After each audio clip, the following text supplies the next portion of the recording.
देखते हैं कि क्या कहता है ये पाठ। वाक्य किसे कहते हैं, वाक्य के कितने भेद होते हैं, आइए वाक्य के बारे में इस पाठ में पढ़कर जानते हैं।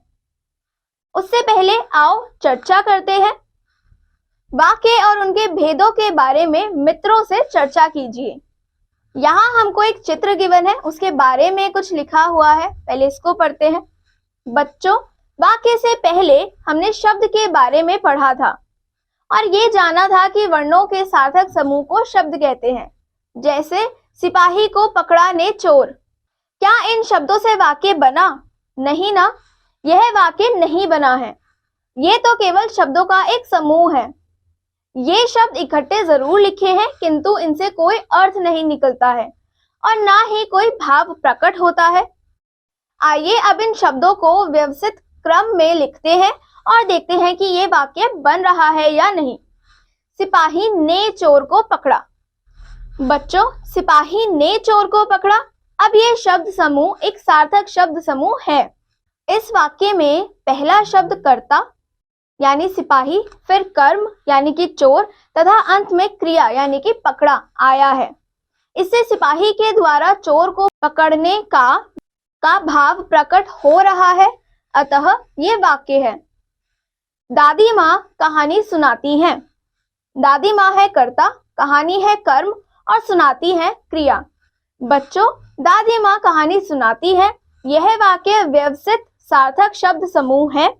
इससे दादी माँ द्वारा कहानी सुनाने का भाव प्रकट हो रहा है, अतः ये एक वाक्य है। वाक्य और विचारों को प्रकट करने वाले सार्थक एवं व्यवस्थित शब्द के समूह को वाक्य कहते हैं। अब हम देखते हैं वाक्य के अंग। पहला है उद्देश्य और दूसरा है विधेय। उद्देश्य, वाक्य में जिसके बारे में कुछ बताया या कहा जाता है उसे उद्देश्य कहते हैं। जैसे विमला गीत गाती है। विमला गीत गाती है, इस वाक्य में विमला के बारे में बताया गया है कि वह गीत गाती है, अतः यहाँ विमला उद्देश्य है। दूसरा है दादी ने मालपुए बनाए। इस वाक्य में दादी के बारे में बताया गया है, दादी ने मालपुए बनाए हैं, अतः यहाँ दादी उद्देश्य है। अगला है विधेय। वाक्य में उद्देश्य के बारे में जो कुछ कहा जाता है उसे विधेय कहते हैं। जैसे दादी ने मालपुए बनाए, इस वाक्य में उद्देश्य दादी के बारे में ये बताया गया है कि दादी ने मालपुए बनाए, इसलिए मालपुए इस वाक्य का विधेय है। अब हम देखते हैं वाक्य के भेद। वाक्य के भेद दो आधारों पर किए गए हैं। पहला है अर्थ के आधार पर और दूसरा है रचना के आधार पर। पहले हम देखेंगे अर्थ के आधार पर। अर्थ के आधार पर वाक्य के 8 भेद होते हैं। पहला है विधानवाचक वाक्य। जिस वाक्य में क्रिया के होने की स्थिति या अवस्था का पता चलता है उसे विधानवाचक वाक्य कहते हैं। जैसे खिलाड़ी मैदान में खेल रहे हैं। दूसरा है निषेध बाधक वाक्य। जिस वाक्य में क्रिया के ना होने का पता चलता है उसे निषेधवाचक वाक्य कहते हैं।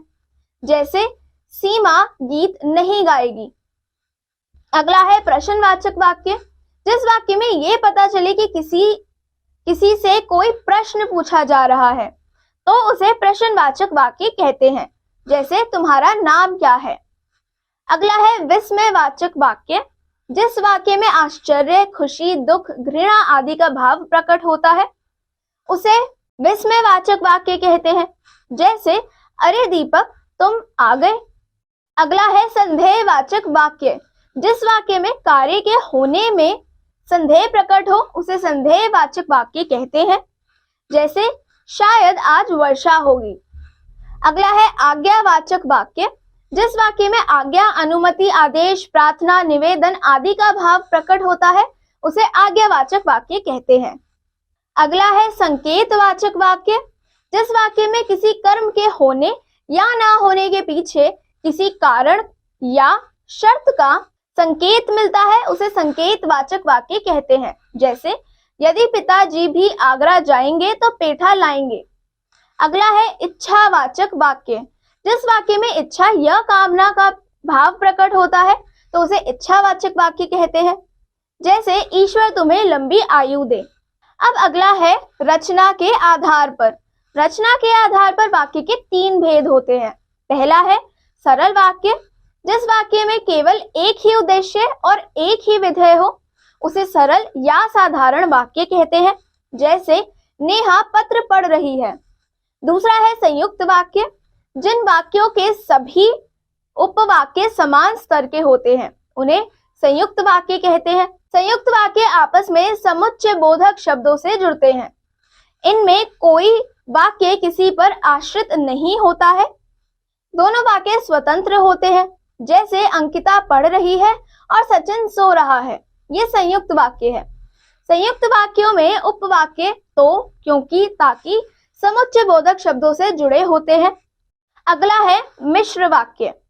जिस वाक्यों में एक से अधिक वाक्य मिले हो तथा उनमें से एक वाक्य प्रधान और अन्य वाक्य गौण तथा मुख्य वाक्य पर आश्रित हो उसे मिश्र वाक्य कहा जाता है। जिसकी लाठी उसकी भैंस। तो ये पाठ पढ़कर हमने सीखा शब्दों के सार्थक व व्यवस्थित समूह को वाक्य कहते हैं। वाक्य के दो अंग होते हैं, उद्देश्य और विधेय। वाक्य में जिसके विषय में कुछ कहा जाता है अर्थात वाक्य का कर्ता उसका उद्देश्य होता है। वाक्य में जिसके यानी उद्देश्य के विषय में जो कुछ भी कहा जाता है वह विधेय होता है। अर्थ के आधार पर वाक्य 8 प्रकार के होते हैं। विधानवाचक, निषेधवाचक, विस्मयवाचक, प्रश्नवाचक, संदेहवाचक, आज्ञावाचक, संकेतवाचक और इच्छावाचक।